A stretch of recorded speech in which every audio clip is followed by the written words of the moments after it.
কার্তিক বাবা, তোমার বোনের বিয়ের প্রস্তুতি চলছে, কোনো বিষয় কোনো ধরনের যেন খামতি না থাকে। আরে তুমি কোনো টেনশন নিও না, আমি আছি তো, করে নেব।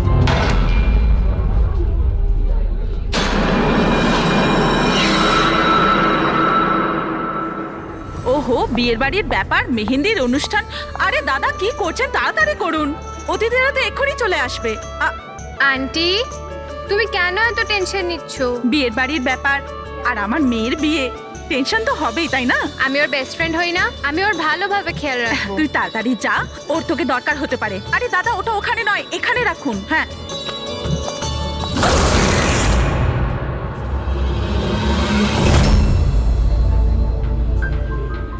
ইরা, কোথায় হারিয়ে গেছিস? হ্যাঁ, চল, অনেক কাজ বাকি।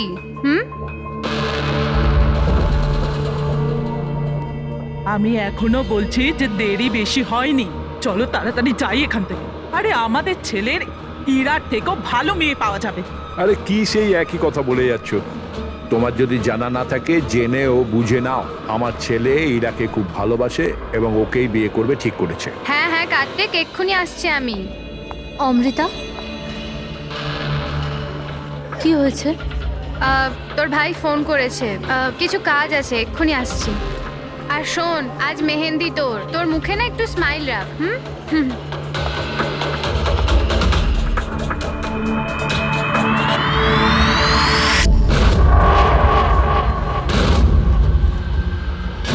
আচ্ছা, ওই সব বক্সেসগুলো রেখে দেবে আর লাইটের সেটআপটাও চেক করে নেবে।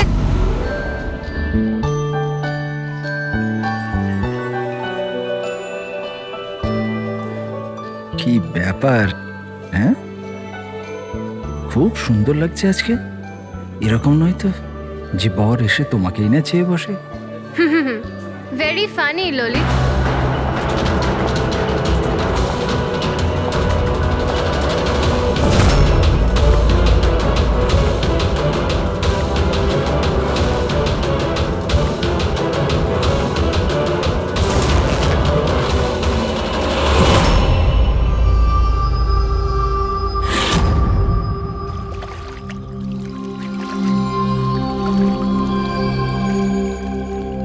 রিসর্ট কি বন্ধ হয়ে গেল? এর দেখভালের পুরো দায়িত্ব আমার ঘাড়ে এসে গেল। আর মালিকের এইটুকু বুদ্ধি তো থাকাই দরকার না? এত বড় রিসর্ট একলা মানুষ কি করে পরিষ্কার রাখবে? এই সুইমিং পুলটা একেবারে নোংরায় ভরে গেছে। যতই পরিষ্কার করো না কেন, দুদিন অন্তর ঠিক নোংরা হয়ে যায়, প্রতি দুদিন অন্তর। আরে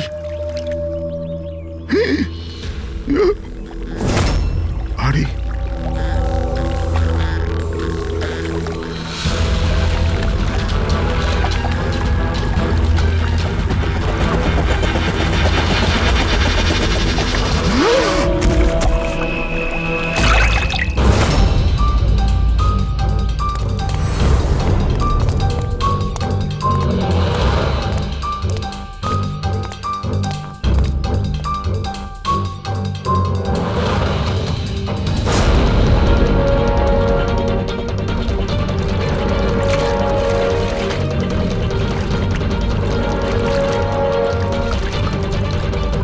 দেখো বাবলু, তুমি যদি কিছু না করে থাকো তাহলে ভয় পাওয়ার কোনো প্রয়োজন নেই। সিআইডি নির্দোষদের কখনো শাস্তি দেয় না, বুঝেছো? মনে হচ্ছে লাশ অনেকক্ষণ ধরে জলে আছে। হ্যাঁ দয়া, মনে হচ্ছে 12 ঘন্টার বেশি হবে। কোথাও কোনো আঘাতের চিহ্ন নেই বস, শুধু এখানে এই গলায় এখানে অদ্ভুত কিছু লেগে আছে। গলা টিপে মেরেছে? আপাতত দেখে তাই মনে হচ্ছে। এই রিসর্টের চাবি কি তোমার কাছেই থাকে? না স্যার, মালিকের কাছেও একটা আছে। তুমি গেটটা দেখাও তো। পঙ্কজ, দেখো তো, একটু ভালো করে চেক করো, দেখো কিছু পাওয়া যায় কিনা।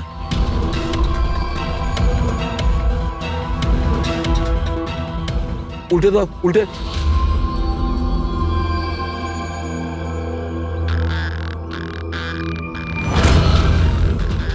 স্যার, এ তো ট্যাক্সির বিল দেখছি। ইনি কাল রাত্রে ডোমেস্টিক এয়ারপোর্ট থেকে ট্যাক্সি ধরেছিলেন। পঙ্কজ, এই লাশটার ফটো তুলে এয়ারপোর্ট সিকিউরিটিকে দেখাও আর এর পরিচয় জানো। তালা তো ভাঙা নেই, তার মানে হলো কেউ চাবি দিয়ে খুলে ভিতরে ঢুকেছে, বা হয়তো অন্য কোনোভাবে। হতে পারে স্যার এই রিসর্টেরই কোনো কোণাতে এই অপরাধটা হয়েছে।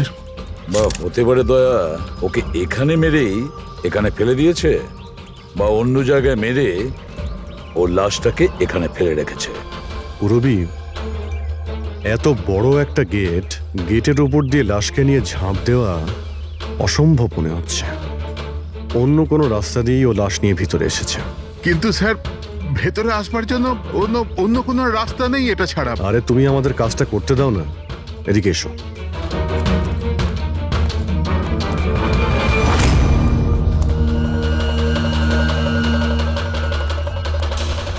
এই দেখো পুরবী, এখানে দেওয়াল ভাঙা রয়েছে, নিশ্চয়ই এখান দিয়ে এসেছিল এই খুনি। তাহলে তো স্যার এখান থেকে কোনো সূত্র পাওয়া যেতে পারে।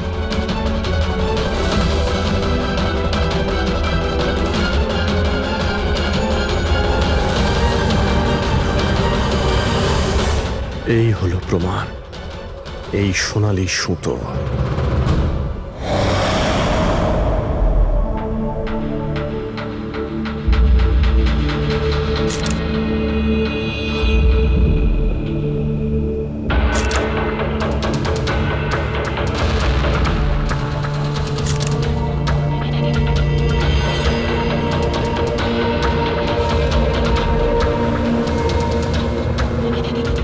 আশ্চর্য ব্যাপার, একটা অদ্ভুত জিনিস লেগে আছে এর গলার উপরে।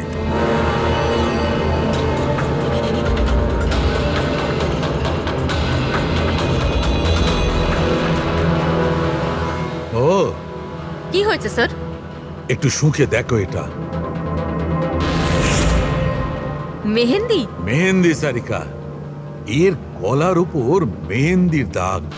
সারিকা, এর মৃত্যু হয়েছে গলা টেপার কারণে।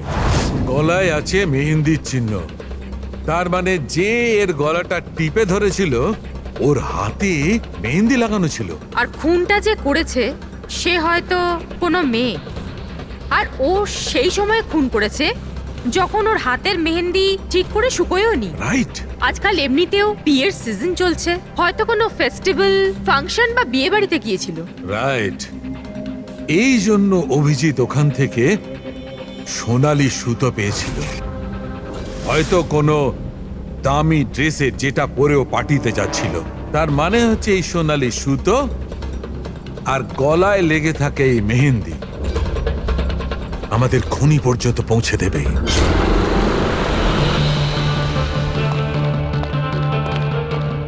স্যার, এ হলো প্রীতি, শহরের খুব নামকরা মেহেন্দি এক্সপার্ট। দেখো মা, আমি চাই যে তুমি লাশটাকে দেখো, আর এর গলায় যে মেহেন্দি লেগে আছে, যার দাগটা আমরা দেখতে পাচ্ছি, সেটার ব্যাপারে আমাদের ইনফরমেশন দাও। ডোন্ট ওয়ারি, ভয় পাওয়ার কিচ্ছু নেই, আমরা সবাই এখানে আছি। ম্যাডাম, একজন খুনি বাইরে ঘুরে বেড়াচ্ছে, আপনি একটু সাহস করুন প্লিজ। আসুন। আমার মনে হচ্ছে কোনো মেহেন্দি পরা হাত এর গলাটা টিপেছিল। ভালো করে দেখুন একটু। আর কিছু মেহেন্দি ভিকটিমের চুলেও লেগে রয়েছে, মাথার পেছন দিকে। মেহেন্দির টেক্সচার খারাপ হয়ে গেছে, কিন্তু এটা মনে হচ্ছে যে এই মেহেন্দিটা হাত দিয়ে লাগানো হয়েছে। হাত দিয়ে? হ্যাঁ স্যার, বেশিরভাগ লোক আলাদা আলাদা ডিজাইন বানানোর জন্য স্টেন্সারের ব্যবহার করে। এই ডিজাইন স্টেনসিলে নয়, হাত দিয়ে করা হয়েছে। হ্যাঁ স্যার। আচ্ছা, আপনি প্লিজ 1 মিনিট এদিকে আসবেন।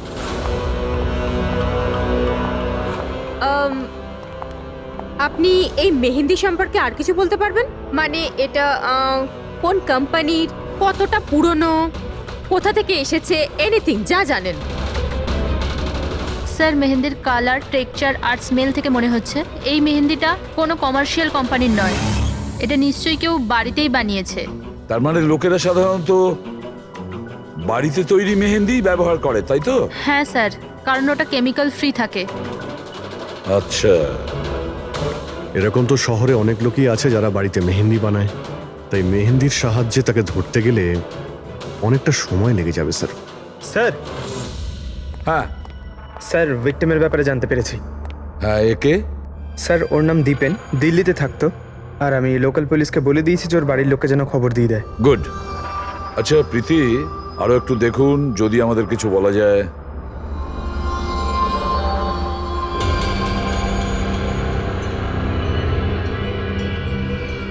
এক মিনিট স্যার। স্যার, মেহেন্দির ডিজাইন থেকে আর একটা কথা বোঝা যাচ্ছে। সেটা কি? স্যার, ওই মেয়েটার ব্যাপারে, যার মেহেন্দির ঘাড়ে লেগেছে, ওই মেয়েটার বিয়ে এমন একটা ছেলের সাথে হচ্ছিল যার নাম আর দিয়ে শুরু হয়। আর আর লেটার দিয়ে শুরু, সেটা কিভাবে জানা গেল? বেশিরভাগ নতুন বউ যখন মেহেন্দি লাগায় তো নিজের স্বামীর ইনিশিয়াল লেটার হাতে লেখায়। তো স্যার, এটা সেই ইনিশিয়াল লেটার। হ্যাঁ বস, উল্টো আর লেখা আছে। আর তাহলে আমাদের খোঁজ নিতে হবে এই সপ্তাহে এই শহরে কটা বিয়ে হয়েছে আর কটা বিয়ে হতে চলেছে যেখানে পাত্রের নাম আর দিয়ে শুরু।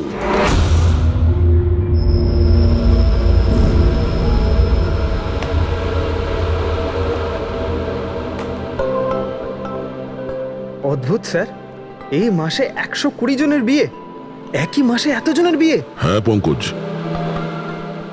এখন বিয়ের ভালো লগ্নসা আছে। যদি তুমি বিয়ে করো তো সময়টা একদম ঠিক। আরে বিয়ে আর কি করে করব স্যার? কি হলো, কজন পাত্রের নাম পেলে? হ্যাঁ স্যার, সব মিলিয়ে 12 জন আছে যেখানে পাত্রের নাম আর দিয়ে শুরু হয়। আচ্ছা, হ্যালো, হ্যাঁ হ্যাঁ হ্যাঁ হ্যাঁ স্যার, এর গাড়িটা দেখছি একটা শব্দেই আটকে আছে। হ্যাঁ হ্যাঁ হ্যাঁ হ্যাঁ হ্যাঁ, ওকে ওকে, থ্যাংক ইউ। স্যার, হ্যাঁ পঙ্কজ। দিল্লি থেকে অফিসার ফোন করেছিলেন। উনি বলছিলেন যে দীপেনের বাড়িতে গিয়েছিলেন কিন্তু কেউ ছিল না, আর প্রতিবেশীকে জিজ্ঞেস করে জানতে পেরেছেন ওর একটা বোনও আছে। শালিনীর নাম্বার দিয়েছেন উনি? হ্যাঁ স্যার, পাঠিয়েছেন। আর উনি বলছিলেন যে দীপেন মাত্র 4 মাস আগেই ওখানে শিফট হয়েছে। একটা মেয়ের সঙ্গে ব্রেকআপ করে আর অন্য কারোর সঙ্গে বিয়ে করে নেয়। এই জন্য শালিনীর সঙ্গে ওর ঝগড়া হয় আর সেই জন্য এখানে চলে আসে। কি নাম বললে ওই মেয়েটির যে দীপেনকে মনে আঘাত দিয়েছে? ইরা। ইরা?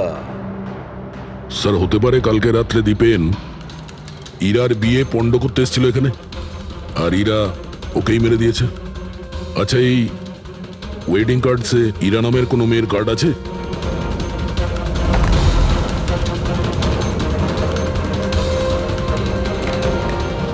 হ্যাঁ স্যার,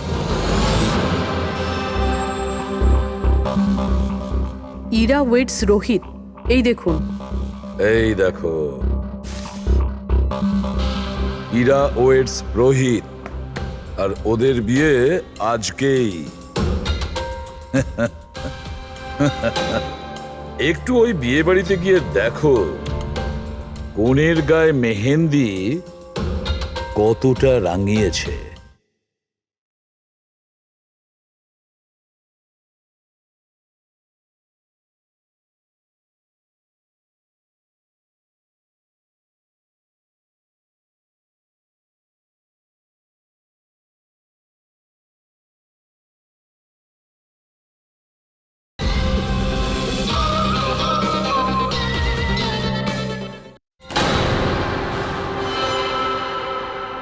আপনারা সিআইডি থেকে এসেছেন তো যা খুশি তাই করবেন।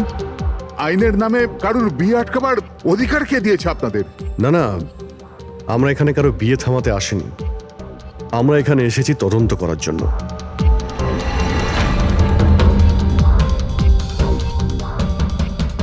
কিন্তু স্যার, আপনাদের এই তদন্ত আমার বোনের বিয়ের পরেও তো করতে পারেন।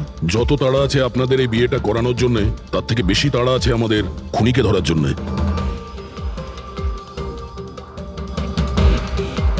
একে চেনেন আপনারা?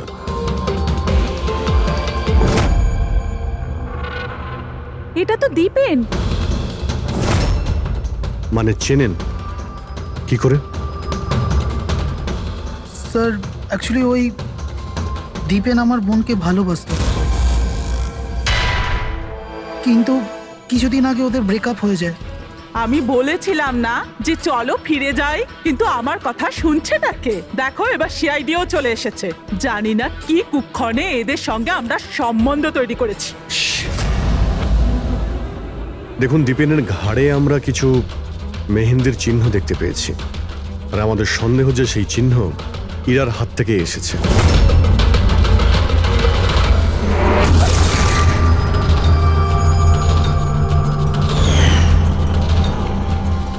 পুরবি একবার দেখে নাও তো। ইরা, একবার একটু ওঠো তো। ম্যাডাম কি করছেন আপনি?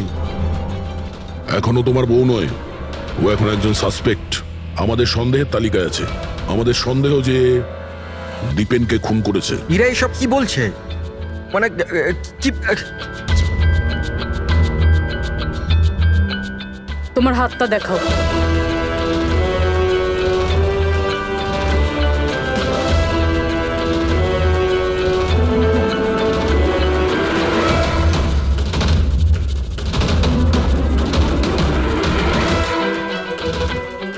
স্যার, এর মেহেন্দি তো একদম ঠিক আছে।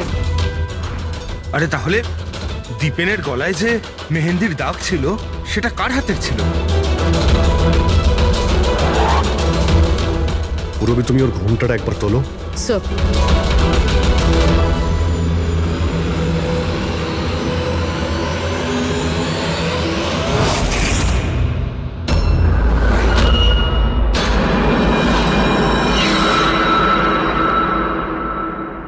অমৃতা, তুমি এই মণ্ডপে কি করছো? আর আমার মেয়ে ইরা কোথায় বলো? অমৃতা? এ কে? এ আমার মেয়ের বন্ধু হয়। ও, মণ্ডপ থেকে তাহলে কোণে উধাও, আর কোণের জায়গাতে তার বান্ধবী বিয়ে করছে। এসব কি হচ্ছে এখানে? হ্যাঁ, স্যার ওই আসলে কাল রাতে আরে ফ্লার্ট কে করছে রে ভাই? আমি তো তোমার প্রশংসা করছি। আচ্ছা তাই নাকি? প্রশংসা করছো? হ্যাঁ, তুমিও না একদম পাল্টাবে না।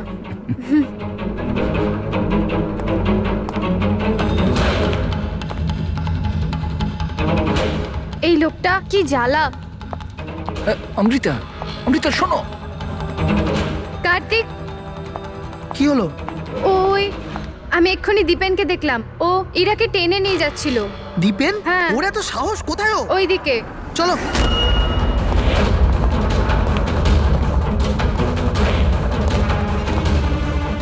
কোথায় গেল এরা দুজন?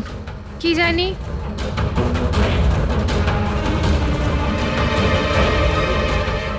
এটা তো ইরার ফোন। পাওয়া যায়নি ওকে? না স্যার, ওদের পাইনি। তো দীপেন এখানে এসেছিল আর ইরাকে জোর করে নিয়ে গেছে, কিডন্যাপ করে। স্যার, কিডন্যাপ তো বলা যায় না, কিন্তু কিডন্যাপ বলা যাচ্ছে না মানে? ওই অমৃতা, এটা একটা মার্ডার কেস, আর সিআইডির কাছ থেকে কিছু লুকোনোর চেষ্টা করলেও সেটা খুব খারাপ হবে। অমৃতা, যা জানো সত্যি সত্যি বলো। স্যার, স্যার সত্যি তো এটা যে ইরা এই বিয়েটা করতেই চাইছিল না। ও তো দীপেনকে ভালোবাসতো। ও তো শুধু বাড়ির লোকেদের চাপে পড়েও এই বিয়ের জন্য রাজি হয়েছিল। অমৃতা চুপ করো। আমি তো আগে থেকেই জানতাম এরা হলো 420। আর কি কি রহস্য রয়েছে যা এখনো সামনে আসতে চলেছে? এখানেই বলবেন নাকি সিআইডি ব্যুরোতে গিয়ে চা খেতে ইচ্ছে করছে? হ্যাঁ স্যার, ব্যাপারটা হলো গত কমাস ধরে আমার ব্যবসা ঠিকঠাক চলছে না। আমার প্রচুর লোকসান হয়ে যাচ্ছিল। সুশীল বাবু আমার বিজনেসটাকে স্টেবল করবার জন্য প্রচুর সাহায্য করেছে। তো নিজের মেয়ের বিয়ের ডিল করেছিলেন আপনি, যাতে আপনার ডুবে যাওয়া বিজনেসটা আবার ভালো মতো দাঁড়িয়ে যায়, কি? তাই ইরা উধাও হয়ে যাওয়ার পর অমৃতাকে এই মণ্ডপে বসিয়েছেন, যাতে কোনোভাবেই এই বিয়েটা না আটকায়। বাহ। আর অমৃতা, তুমি এই পুরো ষড়যন্ত্রে এত সহজেই যোগদান করলে? আমি এসব কিছুই জানতাম না। আমাকে তো কার্তিক বলেছিল যতক্ষণ ইরাকে পাওয়া যাচ্ছে না আমি এখানে বসে থাকি। এখনই তো 7 পাক হতো, তারপর বিয়েও করে নিতে আমাকে ঠকিয়ে। না, আমি মণ্ডপ থেকে বেরোতেই যাচ্ছিলাম, আর তখনই সিআইডি এখানে চলে এলো। আর সত্যি সবার সামনে চলে এলো। অর্ধেক সত্যি তো সামনে এসছে, আর বাকি অর্ধেক সত্যি সামনে আসবে যখন এটা জানা যাবে যে দীপেনকে মারার পর ইরা কোথায় চলে গেছে। আমার মেয়ের উপর মিথ্যে অপবাদ দেবেন না স্যার। ও তো দীপেনকে ভালোবাসতো, ও কেন খুন করবে ওকে? যদি আপনার মেয়ে নির্দোষ হয় তাহলে ও বাড়িতে ফিরে আসেনি কেন? দীপেন খুন হওয়ার পর থেকে ও নিখোঁজ হয়ে গেছে কেন?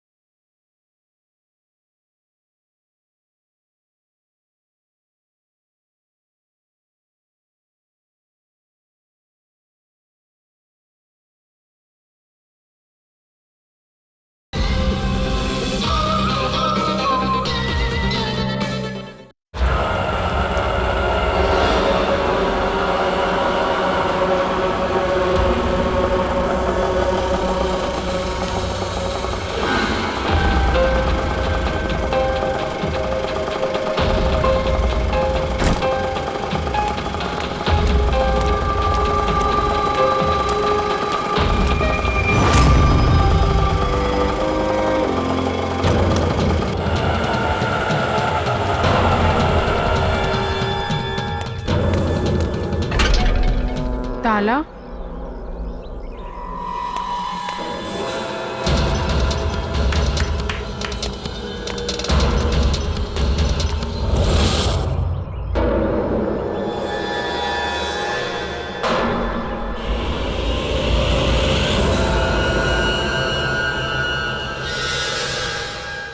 দেখো বস, ইরা নিজের মেহেন্দি পরা হাত দিয়ে দীপেনের গলা নিশ্চয়ই ধরেছিল, কিন্তু দীপেনের মৃত্যু ইরার হাতে হয়নি। দীপেনের মৃত্যু হয়েছে কি করে? এর গলার ওপর এই যে মেহেন্দির চিহ্ন আছে, যখন পরিষ্কার করলাম তখন দেখলাম আর একটা দাগ আছে। এই দেখো, এইটা। আর এই চিহ্নটা হচ্ছে কোনো দড়ির, যার কারণে দীপেনের মৃত্যু হয়েছে। তার মানে দীপেনের মৃত্যু গলায় দড়ি দিয়ে টানার কারণে হয়েছে। কিন্তু যদি ইরা খুন না করে তাহলে ইরা কোথায়? আচ্ছা, এমনটা নয় তো যে ওকেও কোনো ক্ষতি করা হয়েছে? স্যার, একটা কথা কিছুতেই মাথায় ঢুকছে না। যদি ইরা এই খুনটা না করে থাকে তাহলে করলো কে?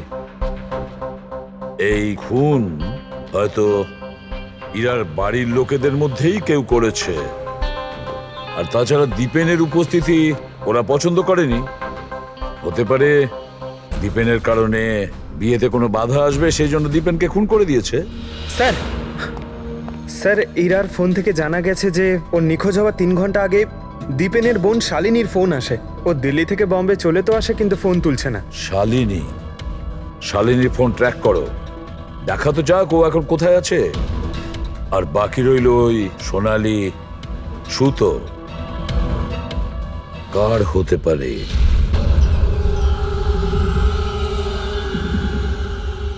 আমাকে আপনারা বলবেন এসবের মানেটা কি? আর আপনারা এই মেহেন্দি অনুষ্ঠানের জামা কাপড়গুলো এনেছেন কেন? দেখুন, আমরা কিছু সোনালি সুতো পেয়েছি ক্রাইম সিন থেকে। আর ওই সোনালি রঙের সুতো যার কাপড়ের সঙ্গে ম্যাচ হয়ে যাবে, খুনি সেই। ইরাকে সন্দেহ করছিলেন, কি ওই সন্দেহ দূর হয়ে গেছে? হ্যাঁ, আপাতত তো ধরে নিন যে ওই সন্দেহটা দূর হয়ে গেছে, কারণ দীপেনের মৃত্যু দড়ি দিয়ে শ্বাসরোধ করে হয়েছে, ওই মেহেন্দি লাগানো হাতে নয়। তার মানে আপনাদের এটা মনে হচ্ছে যে খুনি আমাদের মধ্যে থেকে কেউ বোধহয় করেছে? কারেক্ট। এখন শুধু সেটাই দেখতে হবে যে ওই সোনালি রঙের সুতো কার কাপড়ের সঙ্গে ম্যাচ করে।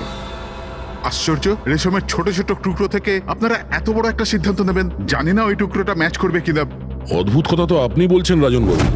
আপনার হঠাৎ খুব অসুবিধা হচ্ছে?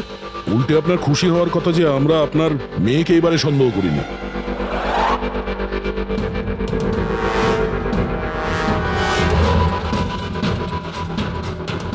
স্যার, এই সোনালি সুতোটা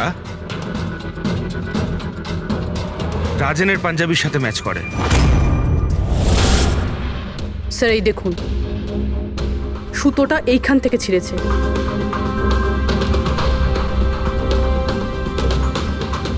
আমি বলছি আপনাদের, ওই রাতে আমি দেখেছিলাম দীপেন আর ইরাকে একসাথে। তুমি কেন বুঝতে পারছো না? আমি তোমাকে ছেড়ে বাঁচতে পারবো না আমি বাঁচতে। আর তুমি আমাকে ছাড়া অন্য কাউকে কি করে বিয়ে করছো?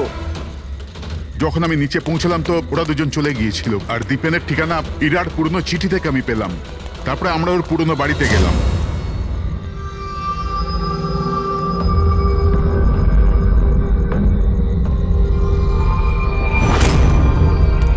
এ কি, দীপেন এখানে?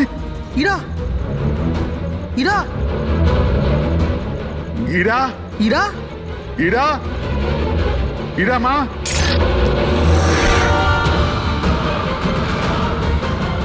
বাবা, এই দেখো দীপেন ওর ফোনে ওর মৃত্যুর কারণ লিখেছে। কি লিখেছে এখানে?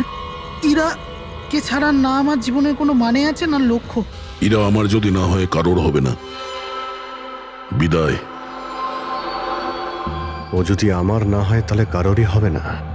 আচ্ছা, এমনটা নয় তো যে দীপেন মারা যাওয়ার আগে ইরাকে কোনো ক্ষতি করে দিয়েছে?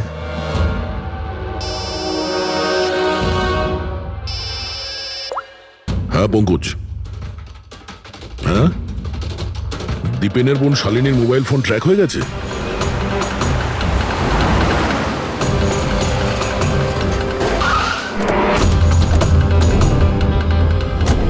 শালিনীর মোবাইল ফোনের নেটওয়ার্ক অনুযায়ী ও তো সকালেই এসে গেছে এখানে। হ্যাঁ, কিন্তু আমাদের ফোন তুলছে না কেন?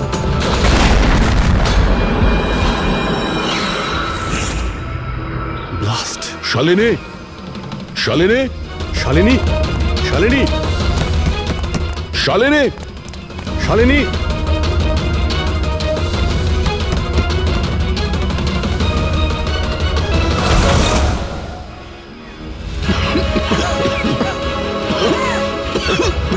শালিনী, শালিনী,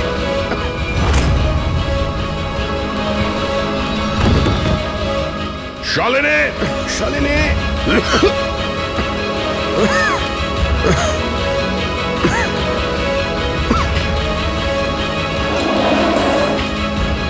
অভিজিৎ,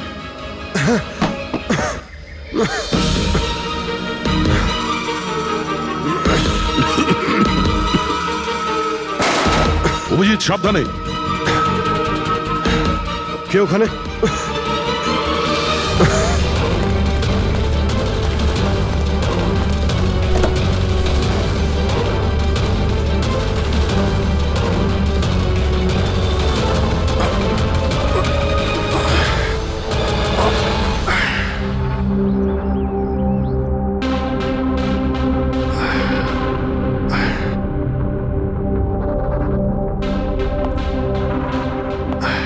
হ্যাঁ অভিজিৎ, দয়া এবার চোখ ঠিক আছে? হ্যাঁ স্যার, ঠিক আছে। এটা তো ভালো হয়েছে স্যার, আমরা ওই বিষাক্ত গ্যাসে বেশিক্ষণ থাকিনি। কিন্তু স্যার, শালিনী আর ইরার অবস্থা খুব একটা ভালো নয়। ডক্টর ওদের দেখছে। কোন বিষাক্ত গ্যাস ছিল ওখানে? স্যার সেটা তো জানি না, কিন্তু আমার মনে হচ্ছে টাইম স্মোক বোম ছিল ওখানে। এই দীপেন স্যার পুরো প্ল্যান করে রেখেছিল। আত্মহত্যার পরে ও ইরাকে ওর রাস্তা থেকে সরাতে চেয়েছিল। হ্যাঁ স্যার, ও তো সুইসাইড নোটে লিখেও ছিল যে ইরা যদি ওর না হয় কারোর হবে না। স্যার। হ্যাঁ ডক্টর, ইরা কেমন আছে?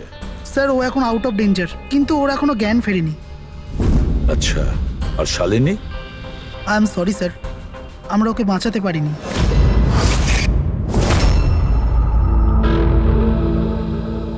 স্যার, স্যার এই দীপেন শুধু নিজের প্রাণ নেয়নি, বরং ওর বোনের মৃত্যুরও কারণ হয়েছে। সেটাই তো। হ্যাঁ শালুকে বলো। আচ্ছা ঠিক আছে, আমরা আসছি। কি হয়েছে স্যার? শালুকে বলছিল দীপেন আত্মহত্যা করেনি।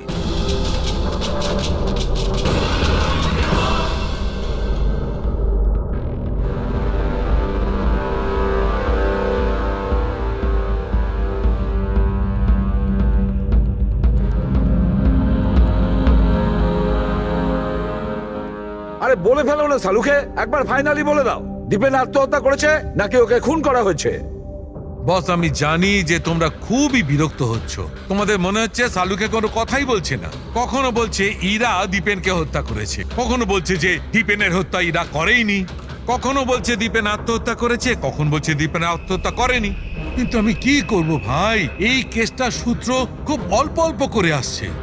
আরে স্যার, যে প্রমাণ পেয়েছেন সেটা নিয়ে কিছু বলুন না। দেখো বস, যখন কোনো মানুষকে ফাঁসির দড়িতে ঝোলানো হয় আর যখন দড়িটায় টান পড়ে তখন ওর শ্বাস বন্ধ হতে থাকে, আর তখন সে শ্বাস নেওয়ার জন্য ছটফট করে, তার ঘাড়টা নড়তে থাকে, আর ঘাড় নড়ার কারণে ফাঁসটা চেপে বসে, আর ওর ঘাড়ের ঠিক পেছন দিকে ওই ফাঁসির দড়ির গিঁটের চিহ্নটা দেখা যায়।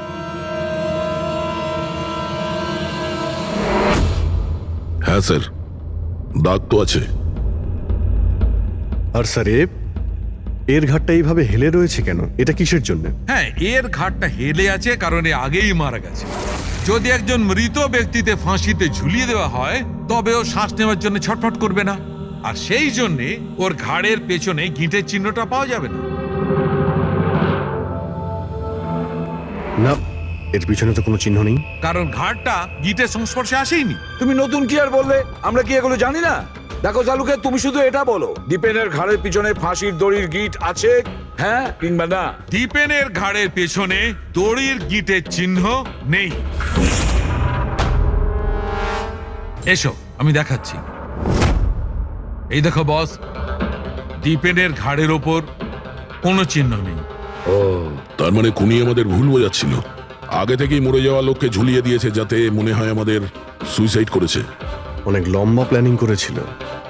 এমন কেউ রয়েছে যে দীপেন আর ইরা দুজনকেই মারতে চেয়েছিল। আর ওই সুইসাইড নোট, সেটাও খুনি লিখেছে। হ্যাঁ স্যার, দীপেনের সুইসাইড নোট দীপেন নিজে লেখেনি। আমি এই মেসেজের অ্যানালাইসিস করিয়েছি একজন লিঙ্গুইস্টিক এক্সপার্টকে দিয়ে। ডক্টর সারিকা, এই লিঙ্গুইস্টিক এক্সপার্ট কি হয়? স্টাইলোমেট্রি নামের একটা শিল্প হয়। যেমন ধরুন, যেমন প্রত্যেক মানুষের আঙ্গুলের ছাপ আলাদা আলাদা হয়, ঠিক তেমনই তার হাতের লেখা স্টাইল, তার ধরন আলাদা আলাদা হয়। প্রত্যেকটা মানুষের লেখার ধরন আলাদা। কেউ অক্ষরগুলোকে একটু ছোট ছোট লেখে, কেউ অক্ষরগুলো বড় বড় লেখে, মাঝখানে অনেকটা ফাঁকা থাকে, কেউ একদম সোজা লাইনে লেখে, কেউ এবড়ো খেবড়ো লেখে। কিছু লোক প্রত্যেকটা অক্ষরের পরে কমা দেয়, যেমন ফ্রেডি দিয়ে থাকে। সবার লেখার ধরন আলাদা আলাদা। এক্সপার্ট এগুলোও বলতে পারেন? শুধু এটুকুই নয়, এক্সপার্ট এটাও বলতে পারে যে টাইপ করেছে সে নারী না পুরুষ। তাহলে সারিকা, ওই সুইসাইড নোট দীপেন লিখেছে কি না? না স্যার, আমি দীপেন আর ইরা দুজনের ফোনসে চেক করেছি, তো আমি একজনের সম্পর্কে জানতে পেরেছি যার লেখার ধরন এক্স্যাক্টলি সুইসাইড নোটের সঙ্গে ম্যাচ করছে। এই যে সেই মেসেজ, এই মেসেজেও সুইসাইড নোটের মতো প্রত্যেকটা সেন্টেন্সের মাঝে 3টে ডট আছে। প্রত্যেকটা সেন্টেন্স শর্ট আর ক্রিস্প, আর প্রত্যেকটা মেসেজ হয় গুড বাই না হলে বিদায় লিখে শেষ করা হয়েছে। যেভাবে ওই সুইসাইড মেসেজে বিদায় লেখা হয়েছিল, এখানে গুড বাই লেখা হয়েছে। আচ্ছা, তার মানে হলো আমরা সেই খুনিকে খুঁজে পেয়েছি।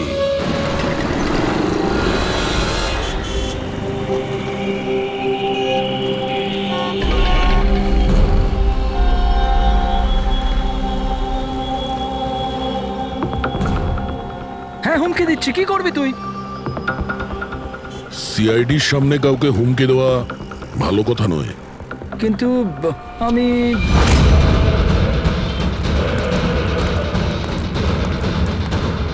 এই দাঁড়া! আরে আরে আরে, ললিত বাবু কোথায় পালাচ্ছেন? এটা তো বলে যান যে দীপেনকে খুন করতে গেলেন কেন? এটা এটা আপনি কি বলছেন? আমি কাউকে মারিনি। আচ্ছা, সত্যি কথা বলবি নাকি? বলবি নাকি মাথাটা ঠুকে দেবো নিচে? আমি মেরেছি। প্লিজ প্লিজ আমাকে নিচে নামো, চল, এক তো তুই দীপেনকে খুন করেছিস, আর তার উপরে এটা দেখাতে চেয়েছিস যে ও সুইসাইড করেছে। হ্যাঁ, ইনফ্যাক্ট আমি ওর সুইসাইড নোটটা লিখেছিলাম, কিন্তু কি? কিন্তু এগুলো আমি আমার নিজের জন্য করিনি, অন্য কারোর বলাতে করেছিলাম। কার কথায়? ডাক্তারবাবু, আমার মেয়ের জ্ঞান কখন ফিরবে? ভয় পাওয়ার কিছু নেই, খুব তাড়াতাড়ি জ্ঞান ফিরে যাবে।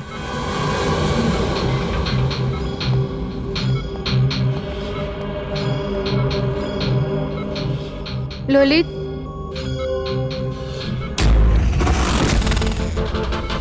তোমার হাতে হাত করা কেন লাগানো আছে? আসামির হাতে হাত করা থাকবে না তো কি থাকবে বলুন তো?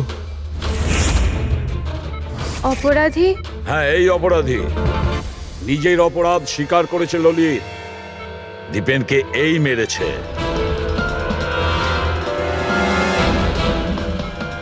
ললিত, ইনারা সবাই কি বলছেন আর তুমি কেন করলে এইসব?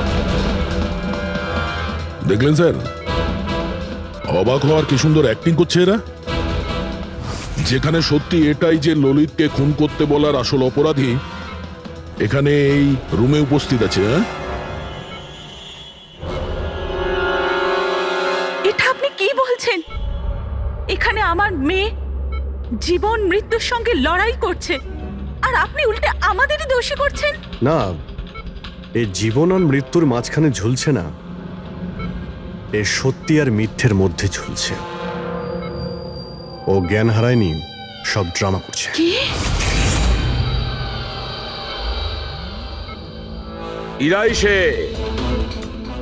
ইরাই ললিতকে বলেছে দীপেনকে মেরে ফেলার জন্য।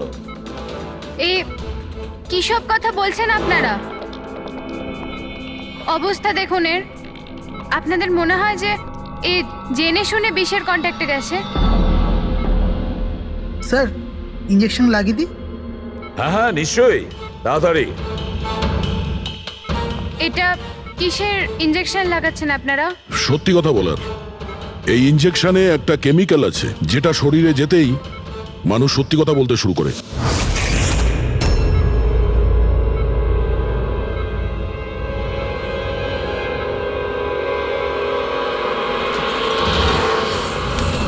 না, শুনুন। ইরা, ইরা, আরে রে, কোথায় যাচ্ছে? দাঁড়াও। ইরা থামো, ইরা।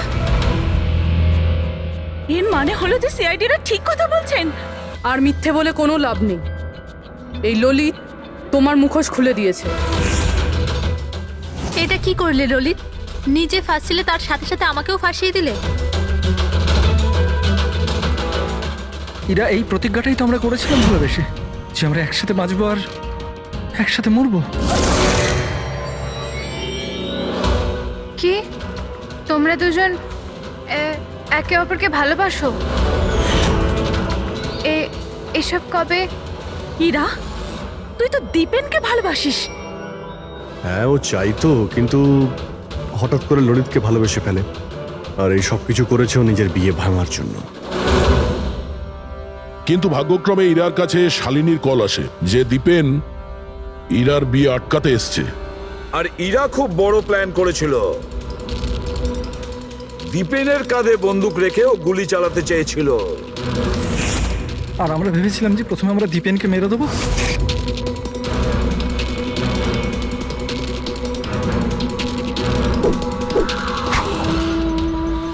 আর অনেক দূরে গিয়ে তোমরা ঘর বাঁধবে, কিন্তু ভুলে গিয়েছিলে তোমরা যে অন্যায়ের পথে কখনো সাফল্য আসে না। বুঝেছো? আমাদের প্ল্যান একদম ঠিকঠাক চলছিল, কিন্তু বাবা আর কার্তিক এসে আমাদের প্ল্যানে জল ঢেলে দিল।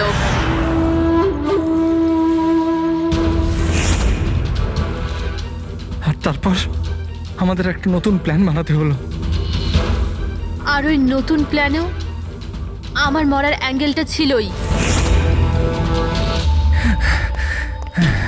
বোমের ব্যবস্থা হয়ে গেছে। তুমি বোম ঠিক করে চেক করেছো তো? হ্যাঁ হ্যাঁ, করে নিয়েছি। কিছুক্ষণের মধ্যে বোম ফেটে যাবে। আর লাশের বন্দোবস্ত করেছো? হ্যাঁ, অসুবিধা ছিল, কিন্তু কিছু টাকা দিয়ে ওই লাশটাও পেয়ে গেছি। ব্যাস, তাহলে হয়ে গেছে কাজ। আমি লাশকে আমার নিজের জামা কাপড় পরিয়ে দেবো, আর যখনই বোম ফাটবে তখন সবার মনে হবে যে দীপেনের সাথে সাথে আমিও মরে গেছি। আচ্ছা, আমি বোমটা চেক করে আসি। ওকে?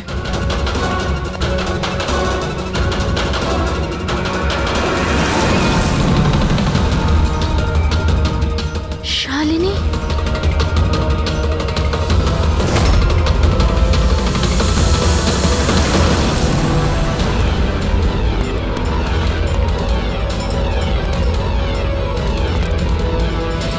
আর সেই কারণে তুমি শালিনীকে মেরে ফেলেছো। তো আর কি করতাম? সব দেখে নিয়েছিল, কোনো উপায় ছিল না। কিন্তু একটা কথা বোঝা গেল না, যে ওই বিষাক্ত গ্যাস ব্যবহার করেছিলে কেন? বিষাক্ত গ্যাস দিয়ে তো মুখ বদলে যাবে না ওই মর্গের মৃত লাশটার? হ্যাঁ, তাহলে তুমি এটা কি করে ভাবলে যে আমরা ওটাকে তোমার লাশ ভাববো? আমরা বিষাক্ত গ্যাস ব্যবহার করতে চাইনি। আমরা ওই বাড়িটাকে বোম দিয়ে ওড়াতে চেয়েছিলাম, কিন্তু এই ললিত ভুল করে কি বোম নিয়ে এসেছিল যেটা ফাটলোই না, ফুস হয়ে গেল। আর এর আগে আমরা আর একটা বোমের ব্যবস্থা করতাম, আপনাদের গাড়ি আসার আওয়াজ আমরা শুনতে পেলাম, তখন আমাদের প্ল্যানটা চেঞ্জ করতে হলো। আর ও আমাকে ওখানেই বেঁধে চলে গেল, যাতে সবার মনে হয় যে অপরাধ আমি করিনি, আমার সাথেই হয়েছে। আর তারপর আমি বাড়ির অন্য একটা দিকে গিয়ে লুকিয়ে পড়লাম, যেখানে কোনো গ্যাস ছিল না। আর তারপর আমি ওখান থেকে প্রাণ বাঁচিয়ে পালালাম। আমরা এটা চাইছিলাম যে আপনাদের যাতে মনে হয় এই সমস্ত কাজকর্ম দীপেন করেছে। ও নিজে তো আত্মহত্যা করে নিল, কিন্তু ইরাকে মারতে অসফল হয়েছিল। নিজেদের জীবনটাকে সুন্দর করবার জন্যে একটা নয়, দুটো নয়, তিনটে প্ল্যান করেছিলে তোমরা, আর দুটো নিরীহ লোকের প্রাণও নিয়েছো তোমরা। এবার জেলের গড়াদের পেছনে পৌঁছতে পৌঁছতে প্ল্যান তৈরি করো ফাঁসি থেকে নিষ্কৃতি পাওয়ার জন্য।